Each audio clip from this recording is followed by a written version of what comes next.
Uh, saya apa-apa pun saya mahu merakyatkan MARA ini. Merakyatkan MARA bukan bermakna MARA itu jauh daripada rakyat, tidak. Tetapi kehadiran MARA sejak tahun 1966 dengan cabaran yang ada pada masa hari ini perlu dirasai oleh rakyat. Kerana bila saya melihat apa yang dilakukan oleh MARA daripada data-data yang dipersembahkan kepada saya, uh, cukup menakjubkan. Cuma banyak kali kita berhadapan dengan isu komunikasi hari ini. Dunia tanpa sepadan memerlukan kita lebih mendekati rakyat. Dalam konteks bagaimana nak memastikan keberadaan MARA ini benar-benar dirasai oleh semua. Betul, MARA bukanlah institusi yang sempurna, tetapi ini adalah institusi yang menjadi kebanggaan masyarakat dan rakyat kita di Malaysia, khususnya Bumiputera.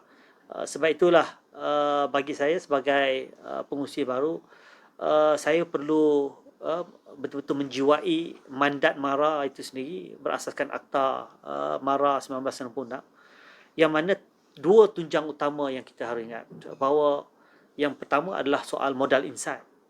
Sebab itulah aspek pendidikan itu sudah tentu menjadi saya fokus utama kepada saya untuk memperkasakan, baik dalam konteks MRSM-nya.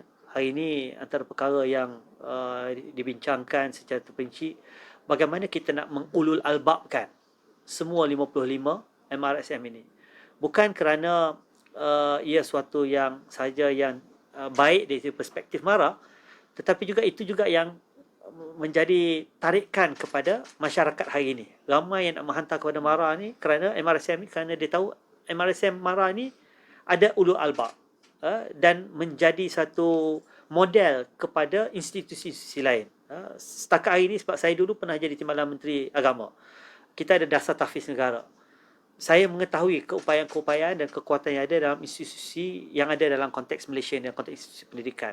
Setakat hari ini saya boleh katakan MRSM Ulul Albab adalah contoh terbaik bagaimana kurikulum pendidikan, pembangunan anak-anak kita di MRSM ini dia bersifat holistik, bersifat seimbang antara duniawi dan juga ukhrawi, dan juga ada elemen-elemen hafalan Al-Quran dan juga soal membangunkan modal insan yang berkualiti dan seimbang.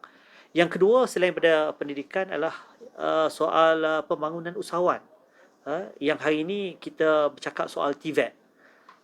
MARA mempunyai outfit yang terbesar dalam konteks negara kita, institusi yang bukan sahaja dalam konteks melatih, tetapi juga mempersiapkan mereka untuk masuk dalam industri yang boleh memastikan mereka ini mendapat peluang-peluang pekerjaan dan peluang-peluang untuk berniaga.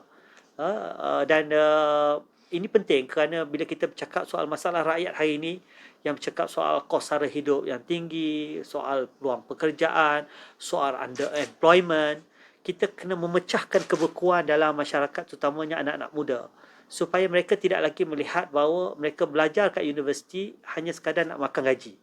Mereka kena melihat bahawa mereka belajar dengan segala keupayaan dan segala keterampilan yang mereka perolehi dalam konteks universiti untuk mereka keluar dan mereka terlibat dalam dunia keusahawanan. Dan ini yang antara perkara yang menjadi agenda MARA, yang insya-Allah dengan sedikit pengalaman saya daripada dunia akademik, dunia korporat, perbankan dan kewangan Islam, insya-Allah saya akan sama-sama membantu dalam pasukan dan keluarga besar MARA untuk memenuhi hasrat dan aspirasi kerajaan dan negara pada hari ini.